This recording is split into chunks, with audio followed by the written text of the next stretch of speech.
Hey everybody. So last year about this time, I posted a video called Dealing with Doubts. And I wanted to give you all an update finally and a second part to that video.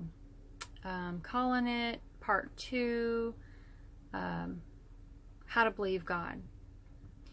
So in the last video I was telling you about my miscarriage journey and how Jesus brought great faith out of that in my heart. And go back and watch that video if you haven't. So since then, specifically July of last year, I found out I was pregnant again immediately after my miscarriage in June. I told you then that during that miscarriage in June, I just started to worship the Lord instead of despair. And He gave me His word that's found in the Bible to believe and to speak and declare. Well, I ended up pregnant again in July, and He gave me a lot of words actually to believe and speak as I just sought Him and pressed into Him, because having another baby wasn't in the plan. And I had mixed feelings about it, but the Lord established me. I surrendered to it. You know, every baby is special, but when you've been through a hard season raising kids and you have you know, some age, you know, sometimes you have a plan to quit, but God wanted to bring life. And so one of the scriptures He gave me was Exodus 2:9, and it says, "Take this baby, nurse him for me, and I will pay you handsomely." Now God tells us, especially as parents, our work will be rewarded. As disciples, our work will be rewarded. And I had to surrender my heart to that. So I went through my pregnancy, surrendered, and receiving the baby and not rejecting him. God gave me His name in a supernatural way after lots of prayer, and it's a really special name. He was born 3 weeks ago, April 13th, which was Palm Sunday. And Easter Sunday, 1 week later, he was at church. That was his first church service, was Easter Sunday. And then the following Sunday, we had him dedicated at church. So he's a really special boy. He's number 6 for me, number 12 in total between me and my husband. I've had 2 miscarriages, but I don't grieve those. The Lord really gave me great peace about those. But I wanted to talk about, how do you believe God? How do you have faith? And the answer that came to me was really simple. Number 1, you have to be in your Bible. You have to be in prayer. So when you go to prayer, read your Bible. Pray a lot. Talk to God about everything. Be completely honest with Him. He can handle it, and He will comfort your heart no matter what. You know, tell Him all the feelings you have. He will help you walk through them to the other side. There's peace on the other side. He doesn't leave you in the state that you're in your grief. But there's always, you know, anger, all that stuff. There's all that stuff, but He will walk with you through that. But the answer that came to me was, just believe Jesus.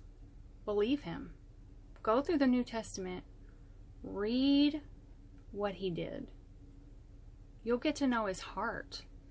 His heart is for healing. His heart is for life. His heart is for resurrection. His heart is for good. He went about teaching and doing good and healing the sick. He healed all who came to Him. All. There was never a time when He said no, unless He was building someone's faith, like the lady that He called a dog. He was causing her to rise up in faith, and she persevered, and she got her miracle. She was like, "But I know who you are, Lord. I know who I am, and I might be a dog, but I know who you are, and this is who you are, and I'm going to have a miracle from you. And he was impressed with her faith. She knew who he was, and she believed him. So how do you believe God? You just agree with Jesus. Agree with Jesus. And that's how this miracle came about. When I was miscarrying my baby last year, God put these words in my mouth, Talitha Kumi, and that's what he said to the little dead girl, and she came back to life. I knew that was his will because it was right there. He desires life. Now, is that baby waiting for me in heaven? Yes. I don't know exactly how all that works, but I know there's lots of things down here on this fallen earth that cause us to have to deal with problems. He told us we were going to have problems, but he has overcome the world. Take heart. Just believe him. Just agree with Jesus' words. Say them out loud until faith builds up in your heart. Whatever you're going through. Whatever you're going through. He desires life. He desires healing. He desires to walk you through grief. Whatever you've been through. He desires to give you answers. Promises to give you wisdom. All you got to do is believe him. When he says, I will give you wisdom. No matter what. I'm not going to turn you away. If you believe me, don't doubt. So your head's going to try to doubt, but your heart has to stand up to that and say, no, Jesus, I agree with you. I believe you. Say the words he said. Get to know him. Get to know his heart. And you'll see miracles. Not everybody's going to care. Not everybody's going to be on board. I mean, people say some dumb things, but you got to just push that out. Believe Jesus. Agree with Jesus. If you go through the New Testament like that, believing what he says, agreeing with him out loud, then you'll get to know his heart. And when you get to know his heart, you can come at him correctly. You can pray and believe and receive what you're asking for. So I just wanted to update you all. I have a beautiful baby boy. His name is Amziah Joseph. And that has a lot of meaning to me between me and the Lord. And he's healthy and strong and beautiful and precious. And I'm 44 years old now. We have a bunch of kids, I told you. People have a lot to say about that, even though I don't ask them for a thing. I don't know why they care so much. But you know, the enemy wants to squash life. He doesn't want us surrendered to God's plan. But you know what God told me on this journey? He needs more mature parents to have babies. So if you're on the fence about that, go to God, surrender that to him. He wants to